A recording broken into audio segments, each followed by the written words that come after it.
नमस्कार दोस्तों, स्वागत है आप सभी का हमारे YouTube चैनल डियर मार्सा में। दोस्तों, आज इस वीडियो में हम बात करेंगे अर्धवार्षिक परीक्षा मॉडल पेपर।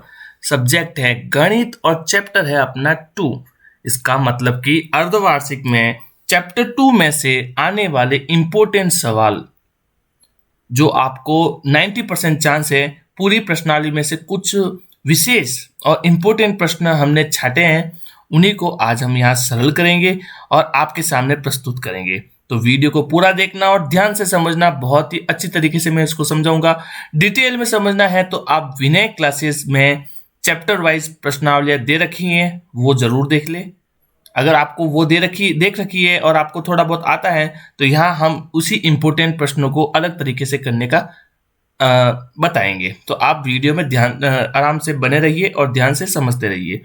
चलिए प्रश्न करते हैं। हमारा पहला प्रश्न है, समीकरण y+3 = 10 का हल है। प्रश्न लिखने में ऐसा ही आएगा, इसका हल है, लेकिन करना क्या होगा, आपको सरल करना है समीकरण। देखो प्रश्न दे रखा है y+3 = 10, आपको बस इतना सा दे रखा है। अब आपको यहाँ करना क्या है, आपको यहाँ पर y का मान ज्ञात करना है। सरल करने का मतलब है जो चर है y, x, p, q, r, ये सब जो चर होते हैं इनको सरल करना होता है, इनका मान ज्ञात करना होता है। तो यहाँ पर देखिए ये बराबर है, तो इस साइड में जो भी पद हो गया वो हो गया LHS, इस साइड में जो भी पद हो गया वो RHS। तो एक साइड LHS या RS में से एक साइड जो है उसको आप चर वाली बना दो और दूसरे जो साइड है RHS या LHS जो भी बची हुई है साइड, उसको आप संख्या वाली अचर वाली संख्या रख दो और फिर सरल कर दो, आपका मान आ जाएगा। जैसे कि यहाँ पर मैं जो ये 3 है, ये प्लस का 3 है, इसको मैं इधर भेज दूंगा तो चिन्ह परिवर्तित होगा, ये प्लस का था तो माइनस में हो जाएगा। आपको इतना पता ही होगा कि प्लस अगर यहाँ से वहां जाता है तो प्लस वहां जाकर माइनस बनेगा, माइनस वहां जाता है तो प्लस बनेगा, गुणा अगर वहां जाता है तो भाग बनेगा, और भाग अगर वहां जाता है दूसरी साइड LHS से RHS तो गुणा बनेगा, ये आपको पता ही होगा। तो यहाँ +3 यहाँ आएगा तो -3 बनेगा, तो यहाँ पर सिर्फ बचेगा y और यहाँ फिर मैं बराबर करूंगा, ये 10 पहले से यहाँ था, फिर यहाँ पर जो LHS में 3 था वो माइनस में 3 यहाँ बन के आ जाएगा, तो 10 में से 3 जाएगा, पीछे बचेगा 7, तो y का मान आ जाएगा +7। अगर प्लस लिखो नहीं लिखो कोई बात नहीं, क्योंकि नहीं लिखोगे तो भी प्लस ही माना जाएगा। तो ये अपना y का मान क्या आ जाएगा, +7। तो ये अपना आंसर होगा B। इसी प्रकार दूसरा प्रश्न है, समीकरण 17 + 6p = 9 का हल है। इसको भी सरल करना है। ये समीकरण थोड़ा सा अच्छा है, थोड़ा हार्ड है, अब इसको आराम से करेंगे। ठीक है, p का मान ज्ञात करना है, वही बात होगी, p यहाँ पर चर है, बाकी संख्याएं अचर है, हम इसको सरल करेंगे। तो 17 + p, पहले प्रश्न लिख देता हूं, 17 + 6p = 9। अब देखो मैं क्या कर रहा हूं, इस 6p को मैं इधर ही रखूंगा और बाकी की संख्या को मैं उधर भेज दूंगा। 9 तो पहले से उधर था, फिर ये जो 17 है ये प्लस का है, इसके आगे कुछ नहीं है ना, तो ये प्लस का है, तो इसको मैंने इधर भेजा तो ये -17 हो गए। ठीक है, अब ये घटा दो, 6p = देखो 9 में से 17 जाता नहीं है, लेकिन 17 में से 9 जाता है, तो 17 में से 9 गया तो कितना बचेगा, आप घटाओ, 17 में से अगर 9 घटेगा तो पीछे बचेगा 8, और फिर चिन्ह किसका आएगा, जो संख्या बड़ी होती है उसी का चिन्ह आता है। यहाँ पर 17 बड़ा था तो 17 माइनस का था तो 8 भी माइनस का आएगा। अब 6p = -8। अब p का मान कैसे निकालोगे, ये 6 जो है इसके साथ गुणे में है, किसके साथ है, गुणे में। तो क्या करेंगे, इस गुणे वाली चीज को हम RHS में लाएंगे तो क्या होगा, ये गुणा भाग में बदल जाएगा। इधर देखिए गुणा भाग में बदल जाएगा, तो हम करेंगे ऐसे ही, इस p को हम इधर ही रखते हैं क्योंकि 6 तो गुणे में था, तो अब उसको भाग में लेके चले जाते हैं। यहाँ पर था -8 -8, और भाग में कैसे लाते हैं, बट्टे में लिख कर लाते हैं। तो जो 6 था गुणे में इधर, वो अब आ जाएगा इधर बट्टे में, तो ये कटेगा 2 से, ये कटेगा 2 से, ये कटेगा 2 से 4 बार, ये कटेगा 2 से 3 बार, तो हमारा p का जो मान है वो आएगा -4/3। देखो ऑप्शन है क्या, ये रहा b, -4/3 आ गया। इसी प्रकार हम अब करते हैं अपना नेक्स्ट प्रश्न, तीसरा प्रश्न है अपना, निम्न समीकरण को हल कीजिए। फिर से वही समीकरण, एक समीकरण दे दिया, इसको हल करना है। यहां पर प्रश्न है अपना 3/7 प्लस x इक्वल टू 17/7। ठीक है, अब यहां पर x दे दिया, इस x को यहीं पे रखेंगे, बाकी सारी संख्या जितनी भी संख्या है इसको हम इधर लेके आ जाएंगे। ठीक है ना, इधर लेके आ जाएंगे, तो लेके आ जाओ। अब हम क्या करेंगे, ये x तो इधर ही रखेंगे और बाकी संख्या को इधर लेके जाएंगे। ये 17 को यही था बराबर के पास में, तो मैंने बराबर के पास में ही रखा है। ये 3/7 प्लस में था ना, कुछ नहीं था तो प्लस है, तो इसको इधर लाएंगे तो माइनस हो जाएगा, ये माइनस के 3/7। अब आपको भिन्न वाली संख्याओं की बाकी करनी है, घटाव करना है। ठीक है, तो घटाव करो, क्या करेंगे, सबसे पहले हम लेंगे एलसीएम। तो एलसीएम इसका कितना आएगा, दोनों 7 है तो एलसीएम भी 7 ही आएगा। फिर 17, 7 का भाग 7 में एक बार जाएगा, फिर इस 1 को 17 से गुणा करेंगे, तो 1 को 17 से गुणा करने पर 17 ही आएगा, और फिर चिन्ह माइनस का है तो माइनस लगा देंगे। फिर 17 का भाग 7 का भाग 7 में एक बार देंगे, 1 आएगा। फिर इस 1 को 3 से गुणा करेंगे तो 3 आएगा। देखो मैं फास्ट में करा रहा हूं, भिन्न वाली जोड़ बाकी तो आपने 6ठी 7वीं कक्षा में पढ़ी होगी, तो आपको आता ही होगा, मैं ये मान के चल रहा हूं। ठीक है, अब 17 में से 3 गए तो कितना आया, 14। ये लो 14/7। अब क्या करेंगे, 7 का भाग 14 में जाता है सर, 7 का भाग 7 में एक बार जाता है और 14 में 2 बार जाता है, तो अपना आंसर क्या आया, 2/1 या फिर 2, क्या 2/1 या फिर 2 लिख सकते हो। कुछ नहीं लिखोगे, नीचे कुछ नहीं लिखोगे ना, तो भी बटे में 1 होता ही है, तो हम सीधा 2 ही लिखते हैं।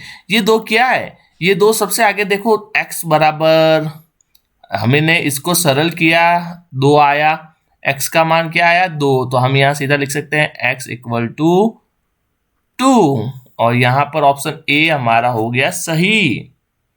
इसी प्रकार दो संख्याओं में अनुपात 5/3 है, यदि उनमें अंतर 18 है तो संख्या होगी। देखो बहुत अच्छा सवाल है, ऐसे सवालों के आंसर हमेशा सवालों के अंदर होते हैं, उनके उत्तर की जांच भी उनके सवालों के अंदर होती है। ये प्रश्न ऐसे होते हैं, मैथ्स की क्लास में ये प्रश्न जो होते हैं वो ऐसे होते हैं कि उनके उत्तर भी उनके प्रश्न में होते हैं। आप उत्तर की जांच भी कर सकते हैं, आपको पीछे प्रश्नावली के पीछे उत्तर देखने की भी जरूरत नहीं पड़ती है। परीक्षा में ऐसे प्रश्न बहुत फायदा देते हैं, तो इनको ध्यान से समझो, ये बहुत फायदे वाले प्रश्न है। अब प्रश्न क्या है, इसको 3 बार 4 बार पढ़ो, आपको समझ में आना चाहिए। प्रश्न समझ में आया तो उत्तर आपको ऑटोमेटिक आएगा। प्रश्न कह रहा है, दो संख्याओं में अनुपात क्या होता है, मैं उम्मीद करता हूं आप सबको पता होगा अनुपात क्या होता है, आप 8वीं क्लास में हो। ठीक है, अनुपात 5/3 है, यदि उनमें, ये तो पहला प्रश्न है, और दूसरा प्रश्न है उनमें अंतर 18 है। दो संख्या ले लेते हैं, जैसे मैं लेता हूं 19 और 1। 19 और 1 में अंतर कितना हो गया, 18 का हो गया ना, 19 में से 1 गए तो 18 हो गया। लेकिन उनका अनुपात तो 1:19 है, उनका अनुपात 5:3 थोड़ी ना होगा। तो इन दोनों को हमें समीकरण बना के करना पड़ेगा। हम आपको बताते हैं कैसे करेंगे। देखो दो संख्या है ना, तो हम मानेंगे, देखो मैं पूरा डिटेल में यहाँ पर लिखूंगा नहीं, माना पहली संख्या x है, दूसरी संख्या y है, और हम फिर इसको अनुपात, इतने स्पेस भी नहीं है, 1 नंबर का सवाल है, इसको शॉर्टकट में करेंगे। देखो दो संख्याओं का अनुपात 5:3 है, तो मान लिया पहली संख्या हो गई x, दूसरी संख्या हो गई y, और मैंने इन दोनों को अनुपात में लिखा है क्योंकि इनका अनुपात तो हमें दे रखा है 5:3। ठीक है, ये तो हो गया अपना पहला समीकरण, यही तो पहला प्रश्न है। फिर दूसरा समीकरण क्या कहता है, दूसरा समीकरण हमें कहता है कि उन दोनों में अंतर, जैसे x बड़ा है तो x का मान y के मान से घटाएंगे तो हमें 18 प्राप्त होंगे। ये लो भाई, मैंने ये दोनों लिख दिए। ये हो गया समीकरण 2। अब हम क्या करेंगे, देखो दो समीकरण बन गए। अब हम क्या करेंगे, इसका मान, इसमें से x का मान निकाल दो या फिर इसमें से x या y का मान निकाल दो, किसी भी तरीके से। देखो दो समीकरण होते हैं और दो चर होते हैं तो आप दोनों चर का मान ज्ञात कर सकते हो। यहाँ पर x और y दो चर हैं, दोनों के मान आप ज्ञात कर सकते हो। कैसे करेंगे, देखो जैसे मैं इसमें क्या करता हूँ, ये भाग में है ना भाई, इसको मैं उधर भेज देता हूँ 5/3 में। ठीक है, तो यहाँ पर क्या होगा, x का मान क्या आएगा, ये भाग में था उधर गुणे में चला गया तो 5/3 तो मैंने ऐसे के ऐसे लिख दिया और गुणे में y लिख दिया। ठीक है, तो ये क्या बन जाएगा, ये बन जाएगा 5y/3। ये क्या है, ये पूरा का पूरा x का मान है। क्या है, x का मान है। अब इसी x के मान को इधर रख दो, ये भी तो x है ना, आप x की जगह x रख दो, y की जगह y रख दो। हमने x का मान निकाला, यहां पर लाके रख दो। तो अब हम रख देते हैं x की जगह हम 5y लिखेंगे। क्या लिखेंगे, 5y/3। और इधर क्या था, इधर सिर्फ y था और बराबर में क्या चल रहा है, 18। ये लो भाई, अब जो घट रहा है उनको घटा दो। इस y के नीचे कुछ नहीं है तो इसके नीचे 1 है। क्या है, 1। अब हम घटाएंगे, भिन्न वाली संख्याओं का घटाव करेंगे। तो वैसे ही कि इसमें एलसीएम 3 और 1 का एलसीएम आएगा 3। 3 का भाग 3 में एक बार जाएगा, फिर 1 को 5 से गुणा करेंगे तो 5y आएगा। एक को किसी भी संख्या से गुणा करेंगे वही संख्या आएगी। फिर माइनस में 3 को 1 से गुणा करेंगे 3 आएगा, सॉरी भाग देंगे, 1 का भाग 3 में 3 बार जाएगा। फिर 3 को y से गुणा करेंगे तो 3y आएगा। ठीक है, फिर बराबर में 18 था, हमारा 18 लिख देते हैं हम। उसके बाद क्या करेंगे, उसके बाद इसको घटा देते हैं। 5 में से 3y गया, 5y में से 3y जाएगा तो 2y बचेगा। कितना बचेगा, 2y बटे में कितना है 3, ये लो 3, इक्वल में कितना है 18, ये लो 18। अब इसको सरल करो आगे जाके, ये देखो 3 बटे में है, इसको वापस इधर गुणे में भेज दो तो ये 2y हो गया बराबर 18 इंटू 3। और ये 2y इसके साथ गुणे में था, ठीक है ना, गुणे में था ना, इसको भी यहां पर भेज देते हैं बटे में। ये लो 3 आ गया, इस 2 को यहां से हटा देते हैं। ठीक है ना, इस 2 को मैं यहां से हटा देता हूं, ये लो हटा दिया। अब देखो, अब आपको कुछ नहीं करना, जोड़ बाकी गुणा, सॉरी मैंने इधर 2 लिखना था, मैंने 3 लिख दिया, मुझे 2 लिखना है, 2 लिखता हूं। ये मैंने 2 लिख दिया क्योंकि यहां पर 2 गुणे में था, भाग में आ गया। अब 2 का भाग 18 में जाएगा 9 बार, फिर ये 9 इस 3 से गुणा होगा तो y का मान आ जाएगा 27। कितना आ जाएगा, 27। और x का मान कितना आएगा, ये जो y का मान आया है ना, इसी को हम x में रखेंगे तो हमें x का मान भी मिल जाएगा। y रखा दो। अगर मैं यहां पर y की जगह 27 लिखूंगा तो क्या होगा, ये x माइनस 27 इक्वल टू 18। ये माइनस का 27 यहां आएगा, पॉजिटिव में प्लस में हो जाएगा तो ये प्लस का 27 बन जाएगा।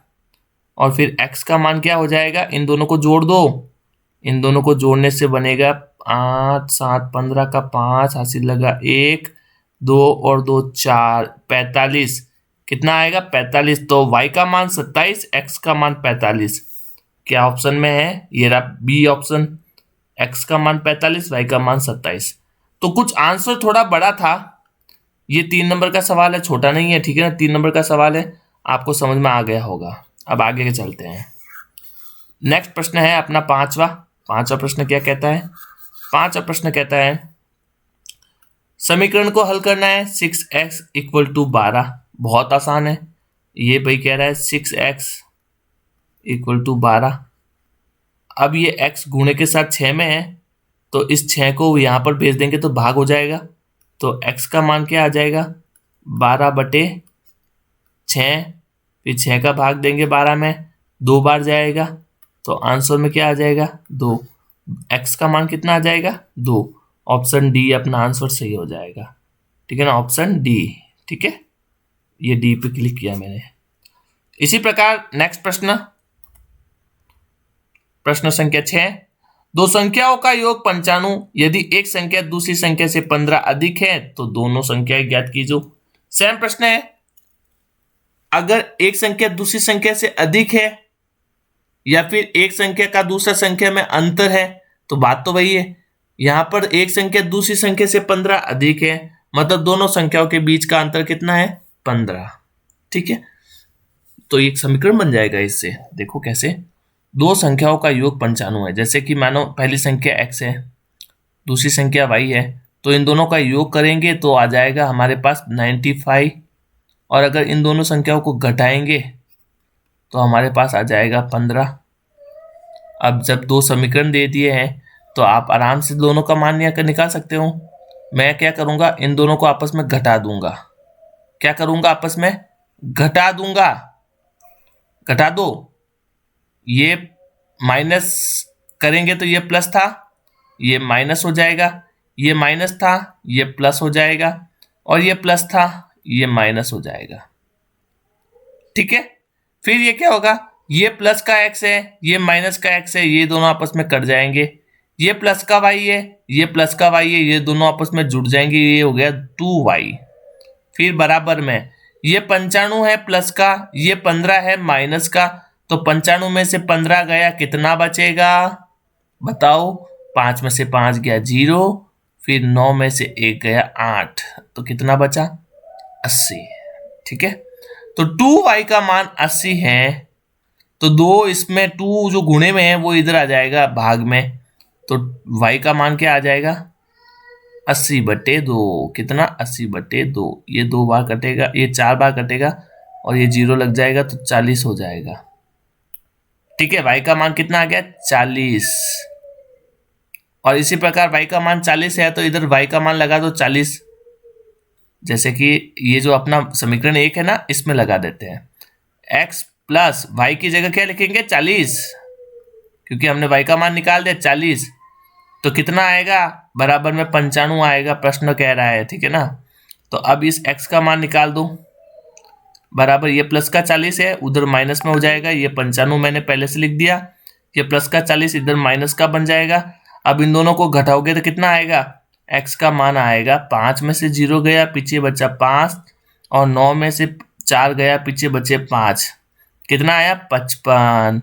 अब भाई एक का मान 40 है, एक का मान 55 है, इन दोनों को जोड़ोगे तो 95 आएगा, इन दोनों को घटाओगे तो 15 आएगा। क्या हमारा आंसर सही आ रहा है, एकदम सही आ रहा है। 55 में से 40 गया तो 15 बचेगा, और 55 और 40 को जोड़ोगे तो 95 आएगा। तो ये अपना उत्तर की जांच हो गया और हमारे सवाल का जवाब हो गया। अगला प्रश्न, किसी कक्षा में बालक और बालिकाओं की संख्याओं में अनुपात 7:5 है। यदि बालकों की संख्या बालकों की संख्या बालिकाओं की संख्याओं से 8 अधिक है तो कक्षा में कुल कितने विद्यार्थी हैं। वापस वही प्रश्न, सेम प्रश्न।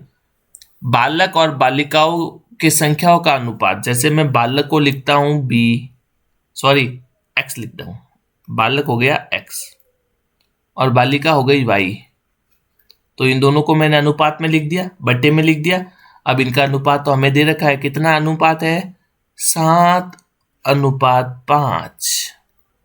तो ज्यादा कौन है, ज्यादा बालक है, क्योंकि बालक के साथ 7 अनुपात आ रहा है और बालिकाओं के पास 5 अनुपात आ रहा है, तो बड़े कौन हुए बालक। अब इसी प्रकार हमारा दूसरा समीकरण क्या बोल रहा है, समीकरण 2 बोल रहा है यदि बालकों की संख्या बालिकाओं की संख्या से 8 अधिक है, मतलब कि x का जो मान है वो y से जब हम घटाते हैं तो हमें 8 प्राप्त होता है। ये समीकरण है, इसको आपको समझना पड़ेगा प्रश्न को, और फिर इसको यहाँ पर ऐसे समीकरण बनाना पड़ेगा। बड़े कौन है बालक, ज्यादा संख्या में कौन है बालक, कम संख्या में कौन है बालिका, दोनों के बीच का अंतर कितना है 8। तो मैंने अंतर ही तो लिखा है x - y, बालक माइनस बालिकाएं बराबर 8। ठीक है। अब जो प्रश्न मैंने अभी किया था, इससे पहले प्रश्न शायद चौथा था, जो चौथा प्रश्न मैंने किया था, तीसरा प्रश्न सेम वैसे, सॉरी चौथा प्रश्न जो हमने किया था वही सेम प्रश्न है, उसी तरह से करना है, थोड़ा बड़ा है कर लेंगे। देखिए सबसे पहले इस y को इधर लाएंगे, ठीक है। तो x का मान क्या आ जाएगा, x का मान आ जाएगा 7/5, ये 7 है, ठीक है ना, 7/5 इंटू वाई, वाई ये भाग में था, इधर आके गुणे में हो गया, ठीक है ना, इंटू वाई। फिर ये जो x का मान आया है, इस x को इधर रख देंगे, इस x का मान इधर डाल देंगे, ठीक है ना, इधर डाल दो। तो x की जगह हम क्या लिखेंगे, 7/5 y माइनस का y इक्वल टू 8, ठीक है। अब आपको हासिल वाली जोड़ करनी है, माइनस करना है, तो इस y के नीचे कुछ नहीं है तो 1 है। अब इन दोनों का एलसीएम आएगा 5 और 1 का एलसीएम 5 आता है, 5 का भाग 5 में एक बार जाता है, फिर इस 1 को 7 से गुणा करेंगे तो 7y आएगा। फिर माइनस में 5 का भाग 5 में 1 का भाग 5 में 5 बार जाएगा, फिर 5 को y से गुणा करेंगे तो 5y आएगा और बराबर में आएगा 8। फिर क्या होगा, इन दोनों को आपस में घटाएंगे, 7 में से 5 गया, कितना बचा, 7 में से 5 गया, पीछे बचा 2y और बराबर में कितना आएगा, 8 आएगा, ठीक है ना, 8। और ये जो 5 भाग में था, जो भाग में है, इसको मैं इधर गुणे में भेज दूंगा, तो ये 5 8 के साथ गुणे में आ जाएगा, तो 8 और 5 40 हो जाएगा। तो 2y का मान कितना आ जाएगा, 40। फिर y का मान क्या आ जाएगा, इस 2 को भी भाग में दे दो तो बट्टे में 2 आएगा, तो फिर कितना हो जाएगा, काटेंगे तो कितना हो जाएगा, 20। तो y का मान कितना आ गया, y का मान आ गया 20, ठीक है। इसी प्रकार x का मान ज्ञात करेंगे, y का मान 20 है, ये लो 20 लिख दिया मैंने इधर y के मान, तो x का मान कितना आएगा, x बराबर x माइनस 20 था ना, y की जगह 20 लगा दो, 20 इक्वल टू कितना है 8, ठीक है। तो x का मान कितना हो जाएगा, ये 20 माइनस में था, इधर डाल दो प्लस में हो जाएगा, तो 8 प्लस 20 कितना हो जाएगा, 28, कितना 28। तो x का मान आ गया 28 और y का मान आ गया 20, समझ गए। अब ये वो दो संख्या है, बालकों की संख्या तो है 28 और बालक की संख्या है, बालिकाओं की संख्या है 20, ठीक है। क्योंकि इन दोनों को जोड़ोगे तो कितना आएगा, सॉरी इन दोनों का अनुपात तो 7:5 में हो जाएगा, ठीक है। 4 का भाग जा रहा है ना दोनों में, 28 और 20 में, और इन दोनों का घटाव भी 8 है, 20 और 28 में कितना अंतर आया, 8 का। तो ये था अपना 7वां प्रश्न। इसी प्रकार अपना लास्ट प्रश्न करते हैं। निम्न समीकरणों को हल कीजिए। ये देखो एक बहुत अच्छा सवाल समीकरण दे दिया है, इसको हमें सरल करना है। यहाँ पर y का मान हमें निकालना है, कैसे निकालेंगे, इसको सरल करके, सरल कीजिए। तो हम सबसे पहले क्या करेंगे, सबसे पहले ये 3y है प्लस 4/2 माइनस 6y, इस पूरी संख्या को